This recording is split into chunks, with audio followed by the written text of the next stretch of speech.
आपण घरामध्ये ज्या वेळेला देवतांची उपासना करतो त्यावेळेला उपासना करत असताना त्या ठिकाणी लहान मुलं सहसा बसत नाहीत आणि सध्याच्या काळात तर अजिबातच बसत नाहीत.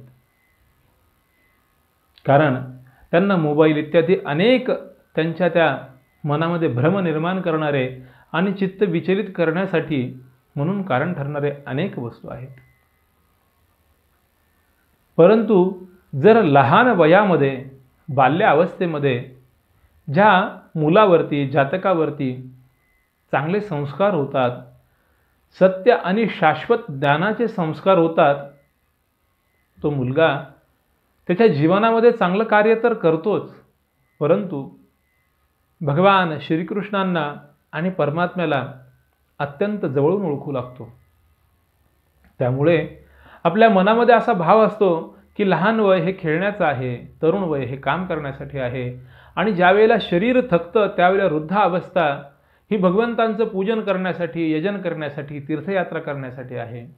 जेव्हा शरीर गलित गात्र होऊन जातं त्यावेळेला कुठली तपश्चर्या ते करणार आहे? तर असं होऊ शकत नाही. आणि म्हणून करता भगवान श्रीकृष्ण पुढील श्लोकामध्ये अर्जुनाला वर्णन करताना सांगतायत की अर्जुना, जो मला आधीपासूनच किंवा अत्यंत लहानपणापासूनच माझं स्वरूप ओळखू लागतो त्याची अवस्था कसे होते याबद्दलचं वर्णन भगवान श्रीकृष्ण अर्जुनाला सांगतायत. आदिभूतादिदैवं मां सादियज्ञचये विदुः प्रयाणकालेऽपि च मां ते विदुर्युक्तचेतसः. प्रयाणकालेऽपि च मां ते विदुर्युक्तचेतसः. भगवान श्रीकृष्ण सांगतायत की अर्जुना, अनेक प्रकारच्या द्वंद्वामध्ये न अडकता केवळ परमात्म रूप मीच प्रत्येकामध्ये आहे हा भाव ज्या साधकाच्या मनामध्ये येतो तो साधकच मुळात अत्यंत भाग्यवान आहे आणि माझ्या कृपापात्रासाठी तो अत्यंत योग्य आहे. आणि अशा साधकाला ज्यावेळेला त्याच्या मनामध्ये माझ्याबद्दलचं प्रेम वारंवार निर्माण होऊ लागतं त्यावेळेला तो प्रत्येकामध्ये मीच आहे आणि प्रत्येकजण माझ्यापासूनच निर्माण झालेला आहे हा भाव अत्यंत दृढपणाने त्याच्या मनामध्ये निश्चित करतो. आणि त्यानंतरून सर्व प्रकारच्या यज्ञयागातनं देखील तो माझ्यापर्यंत मलाच पोचणारं पूजन यजन करतो. आणि प्रयाणकाली ज्यावेळेला अशा महात्म्याचा अंतकाळ येतो त्यावेळेला तो महात्मा माझं प्रत्यक्ष स्वरूप त्याच्या दृष्टीला दिसू लागतं, जो मी अव्यक्त आहे, परमात्मा आहे, परतत्व आहे.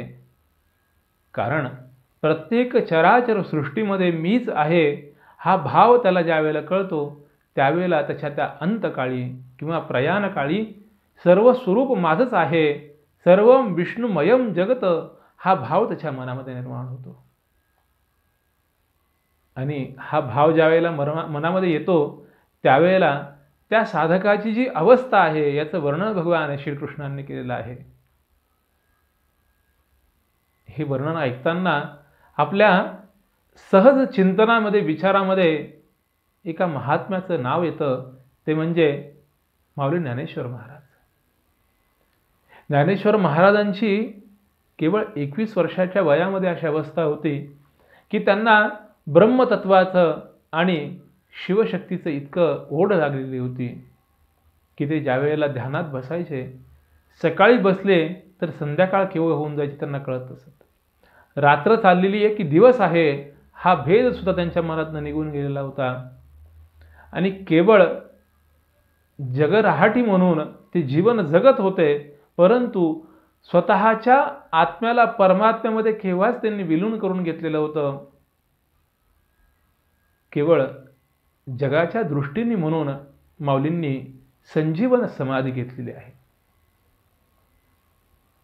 हा भाव मनामध्ये निर्माण प्रत्येकाच्या येणं शक्य नाहीये, कारण आपण संसारामध्ये आसक्त आहोत. आपल्याला संसाराने भ्रमित केलेला आहे किंवा संमोहित केलेला आहे. हा परमोच्च अवस्थेचा भाव आपल्याला कधीही प्राप्त होणार नाही हे तर निश्चित आहे, परंतु आपण माऊलीच्या मार्गाने चाललेले आहेत त्या मार्गावरती चालण्याचा प्रयत्न करू शकतो. ती अवस्था आपल्याला मिळणार नाही आहे, कारण ती अवस्था मिळण्यासाठी माऊलींनी इतकी तपश्चर्या, मनाची निर्मळता आणि सर्व प्रकारच्या बंधनातनं मुक्ती मिळणं हे प्रत्येकाला आपल्याला शक्य नाही आहे. परंतु जो मार्ग माऊलींनी आपल्याला दाखवलेला आहे, तोच मार्ग भगवान श्रीकृष्णांनी या भगवद्गीतेमध्ये लिहून ठेवलेला आहे. त्याचं आचरण करणं हे आपल्या सहज हातामध्ये आहे. अंश मात्राने जर आपण ते सुरुवात केलं तरीसुद्धा आपल्यावरती भगवान श्रीकृष्णांची कृपा होईल. त्या महात्म्याबद्दल वर्णन करताना भगवान श्रीकृष्ण पुढे सांगतायत, तिचं सार्थ चिंतन आपण पुढील भागात ऐकणार आहोत. धन्यवाद.